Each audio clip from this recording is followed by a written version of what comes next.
what socialists identify as capitalism, I think they are identifying corporatism and crony capitalism. I don't think Which is what we actually live under. Correct. That's right. And I would have many of those same criticisms, and I would take very little issue with criticisms of, elites entrenching cartel behaviour and monopolies, all that sort of thing. I think that the state as it has existed for most of what we would know as the state has had those problems and has had those flaws. And I certainly don't think, if you look at somewhere like America, like all of their corn subsidies, like all this bizarre stuff. Like people, I think really America is a corporatist military industrial state masquerading in the skin suit of a capitalist state. Yes. Like there's very little about how America actually works under the hood that is what the founders of America would recognise as a free state, as a free market state. And perhaps that's as much human nature as it is when the socialists get in charge and everything goes to hell in a handbasket. Like perhaps it's naive to think that you can organise in a way that avoids that within capitalism, as much as to say socialism can avoid the sort of inevitable, some people more equal than others, all that kind of thing. It sounds like just as the socialists say it hasn't been tried properly yet, you're saying freedom or capitalism or free markets haven't been tried yet.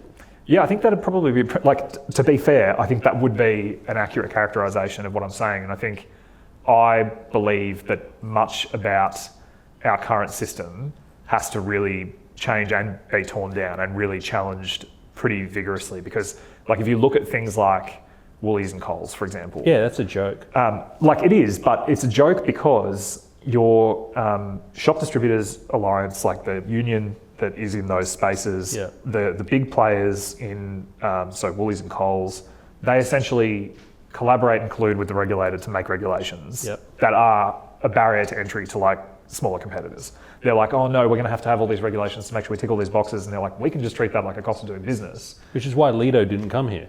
Yeah, that big supermarket chain. You know about that? No, I hadn't heard about that. So there was a big. So you got Aldi came in successfully. Yes. Woolworths and Coles didn't give enough. They weren't afraid enough of Aldi, and they've realised their mistake. So when Lido tried to come in, another European chain, they had stores purchased, they had staff hired, and at the last minute they all pulled out. They said it's worth losing the 100 million whatever we've invested because the Australian regulatory landscape is just too hard, and we lost them. So now Albo is inviting is it Saudi Arabian supermarket chain? That's going to solve all their problems. Middle Eastern supermarket chain to come in instead.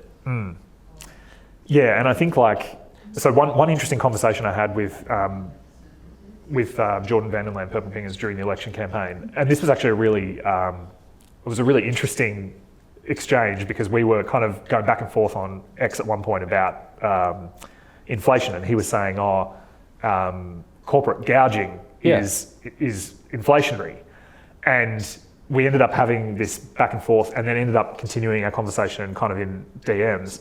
And there was this moment where he was like, oh, so you actually look at inflation as just purely a monetary phenomenon. Like you're not talking about overall price movements. You're talking about inflation is a very specific thing. And I'm like, yeah. He's like, oh, I get it. It was just really weird. I wish I could, I'm probably, talking out of school to sort of talk about the interaction, but it was just interesting because through the course of that conversation, it was very clear that they identify the actions of players like Coles and Woolies in the system as a feature of capitalism. But I would say it's more a feature of the kind of corporatism in order to maintain the kind of market power and artificial suppression of competition that you have in many sectors, but supermarkets are a good example of them. You need to have government involvement and regulations. And that's even shown by the way they had this big inquiry and it was going to be cracked down on the supermarkets, whatever. And then it ended up being just I don't know if you remember that, when I was expecting it to be this hardcore takedown and to impose all this stuff. Yeah. Nothing really happened. And, behind the scenes, it's quite obvious that both major parties are very heavily lobbied. The big four banks are another great example. During the election campaign, I spoke to the Australian Institute of Independent Financial Professionals. So they're like the people giving financial advice that aren't related to the big four banks.